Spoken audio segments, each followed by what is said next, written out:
Welcome to Library Research for Leads. This presentation is aimed at students in the Webster LEADS program who are working on their Leadership in Action assignment. I'm going to try to give you some information that will help you to complete this assignment to find an article for your presentation and summary.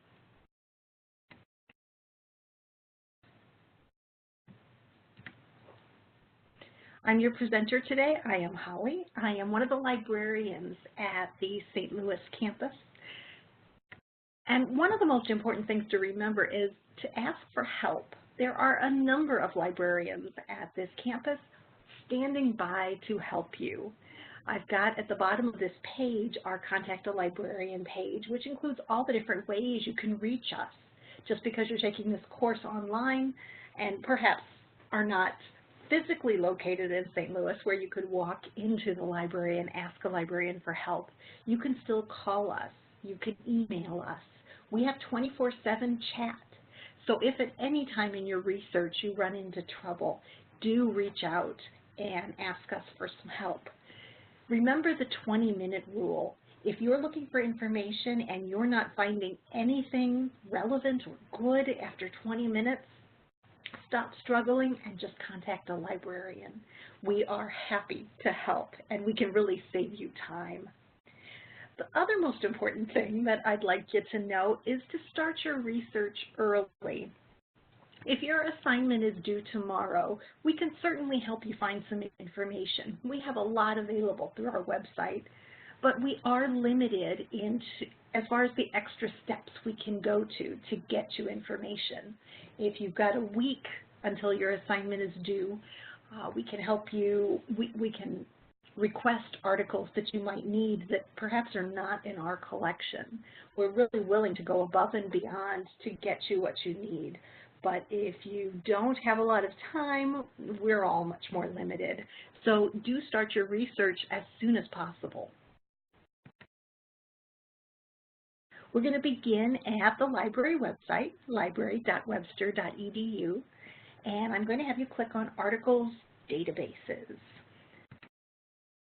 Here you can see the subject listing of our articles, of our databases. Most of them are article databases, and they are divided up by discipline.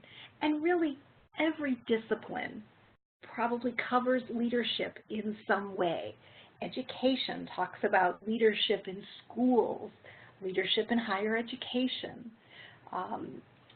International relations is going to talk about leadership at the level of a nation or an NGO or an intergovernmental organization. Leadership is important in the arts, in music. So really, if you have a specific discipline that you're coming from, feel free to play around in the databases that relate to your discipline and do some searching on leadership. If you're not really sure where to get started, I've got 3 suggestions. A lot of the leadership theory comes out of 2 fields. One is psychology and one is management. Psychology, if you want to click there, I would suggest you go to the database PsycInfo and log in. PsycInfo is the database where psychology literature is published and indexed and covered, and that's where you can search it. If you prefer, management is another option, and Business Source Complete is the database that I would suggest that you try there. Again, this is a database of business and management journals, of the articles from those journals.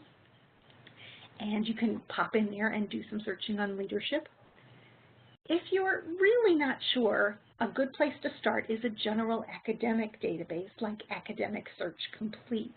In a way, this is kind of like the Amazon of databases. It has a little bit of everything. It's got some management journals, some psychology journals indexed in here, as well as music and the arts and communications and sociology. Lots of different perspectives kind of all in one database. And that's where I'm going to do some sample searching today. So the first time in, you do need to log in with your last name and your Webster ID number. and then you're in. In the upper left-hand corner, you'll see the EBSCOhost logo. This is a database we get from the EBSCO company, and we get quite a few databases from there, so this might look like a familiar search screen to you. I went ahead and in the top search box, I put in the word leadership and click search. And I got 166,000 articles, you can tell from that middle red circle. And down at the bottom, that lower red circle oval is showing you the date range. These articles go back to 1907. We are going to want to limit that date range, but I don't do that up front. I like to approach my searches with one change at a time. I review maybe the first 10 or 15 results, make sure they're still relevant, and then make one change at a time. Date is something that I'll come back and do towards the end of the search. Not that I really need to make this search broader, but one thing I could do to make it broader is to change leadership to leader asterisk. That's Shift 8. Leader asterisk, that asterisk is the truncation symbol, and this will pick up any word that begins with leader. So leader, leaders, leadership, anything with that root, it will pick up.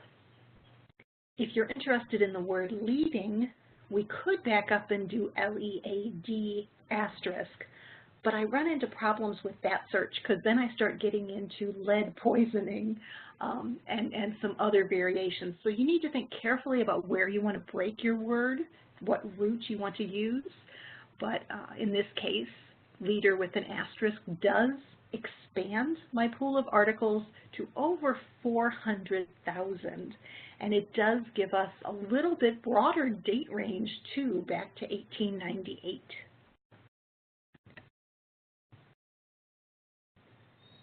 So really at this point we need to start narrowing the search. So I'd like you to think about leadership and what aspects interest you. Are you interested in leadership in the military? Are you interested in women in leadership? Are you interested in a type of leadership like servant leadership? In this case, I went ahead and in the second box, I typed in sports. And just that small change dropped me from 400,000 results to just over 10,000.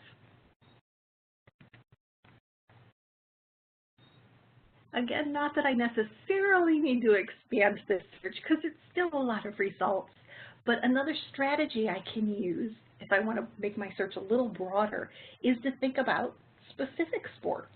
If I'm interested in sports, but really specifically basketball, I can put sports or basketball, and I can even tack on some basketball teams. So in this case, I put sports or basketball or Cavaliers. And that or generally gives you more, broadens your topic. If you have synonyms or related concepts, put them on the same line with or in between. In this case, it gave me just over 11,000 results.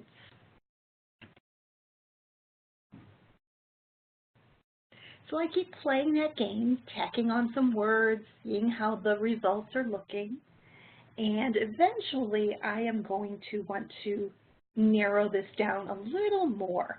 Ideally, I have 100 to 200 results.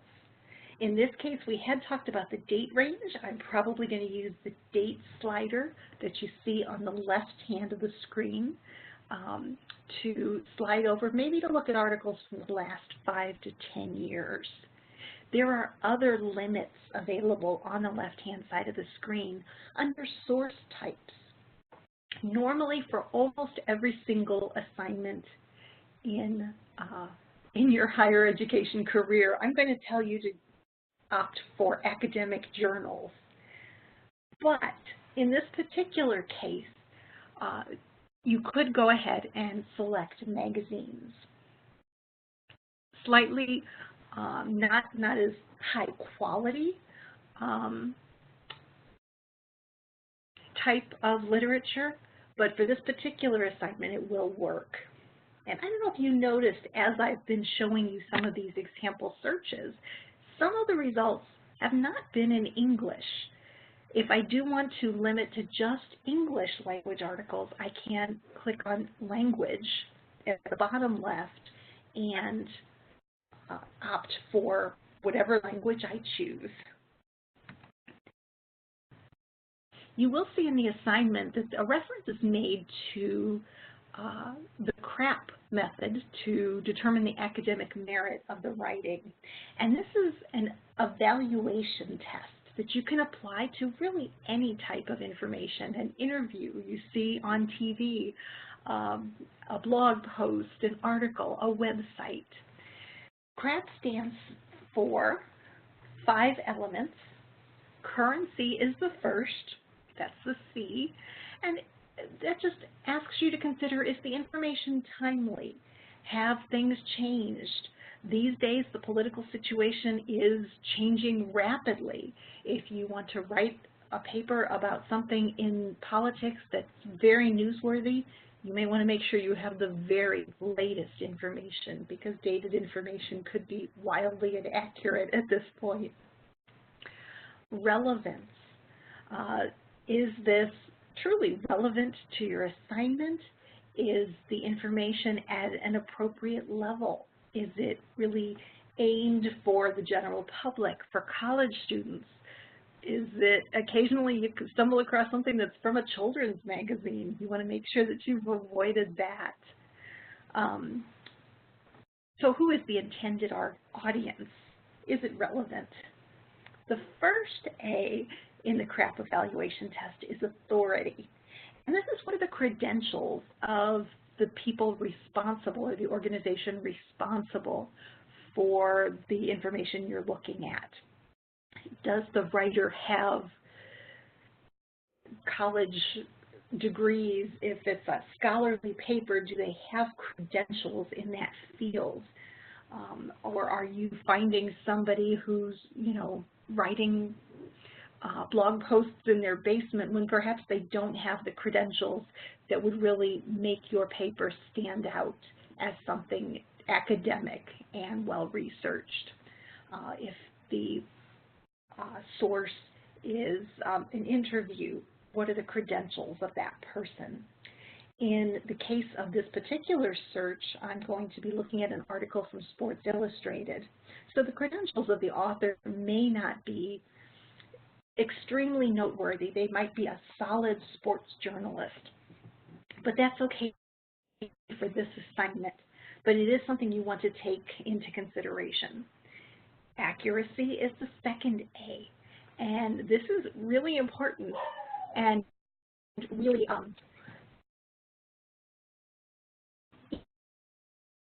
misspelled, or has there been any editing or peer review? This kind of just basic elements of correcting and polishing let you know that the work, some effort was put into the work. And finally, purpose. What is the purpose of this information? Does the magazine that you found this article in, does it have a particular bias? In the case of sports leadership, if you find a fantastic article by Googling around, is it on a website for a product? Nike, Under Armour, there are a lot of companies that sponsor a lot of athletes. Their purpose in doing this is to sell their products. So you want to be aware of the purpose. Why is that information out there? If the information's on a particular, from a particular news source, is that source very conservative? Is it very liberal? If it's from an association, what is the purpose of that association? What is their agenda? What are their biases? You can still use that information, but you want to definitely acknowledge if there are biases or an agenda involved. So back to my search. We searched leader and sports or basketball or Cavaliers. We are looking at magazines. We've moved our date slider up so that we're looking at more current items. And in this case, I found an article called Face of a Nation in Sports Illustrated from 2016, and it's about a Native American basketball player from the University of Wisconsin. Let me give you a little caveat right here. Further along in this course, you will have to do a leadership model based on a leader that you admire. You cannot use the same person in this assignment. So if you have someone that you truly admire that you're going to want to really spend some time with later in the course, don't search them right now or don't opt for an article about them. Make sure it's somebody else. This is the full record for that article. So when I click on the title, I see the full record, and I really do like to take a quick look at this. The subject terms listed, these are tags. When an article is entered into the database, the person who enters it reads the article and tags it with official terms that can be helpful for me if I want to find additional information, and I might need some additional information for this particular assignment.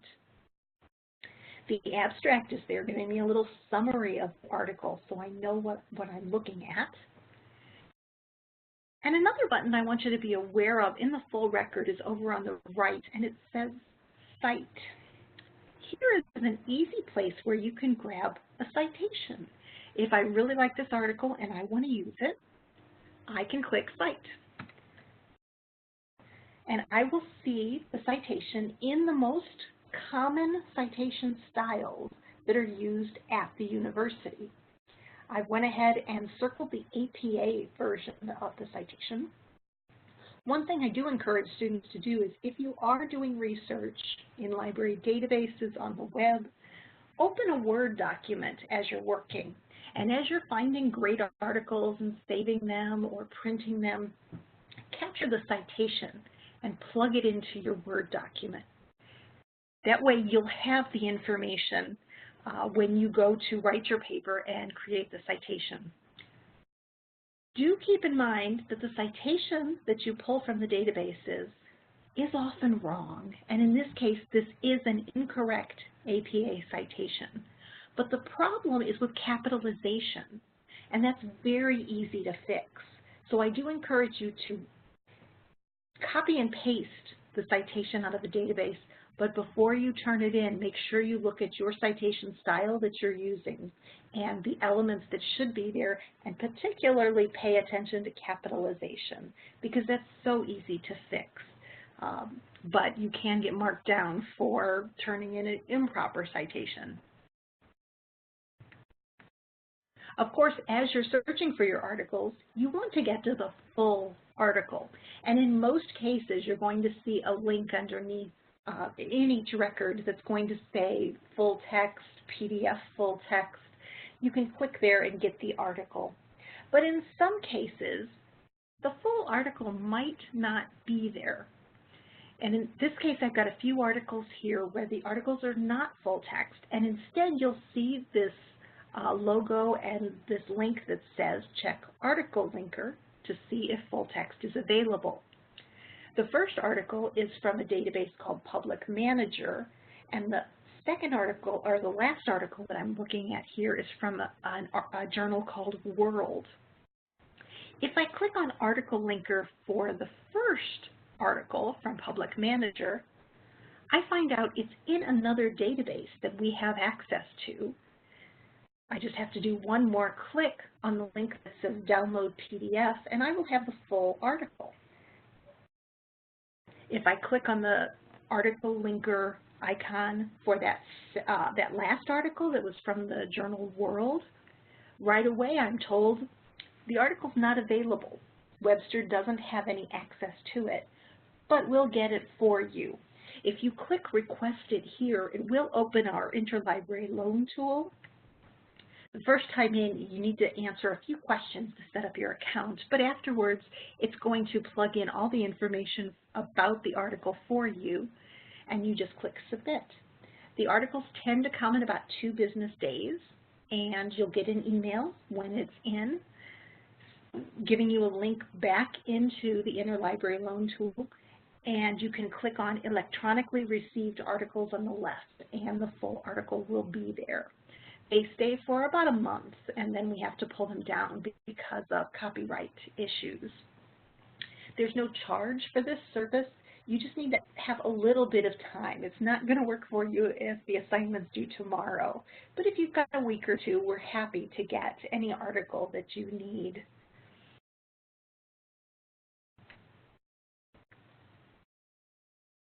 I had mentioned Citation before, and if you do want to delve a little bit more into the citation resources that the library has that can help you, go ahead from our home page and click on Help and Guides, and you'll see Citation Guides as an option. Our Citation Styles page gives you the option to click on several different pages for specific citation styles, so MLA, APA, Chicago. In this case, I've got a snip of the screenshot of the APA guide, and you can see it's got links to Webster's Writing Center and the resources they have there, to Purdue OWL. The online writing lab at Purdue is one of the best in the country, and they've got extensive resources on their website. And there's even information about how to get the actual APA guide from the library.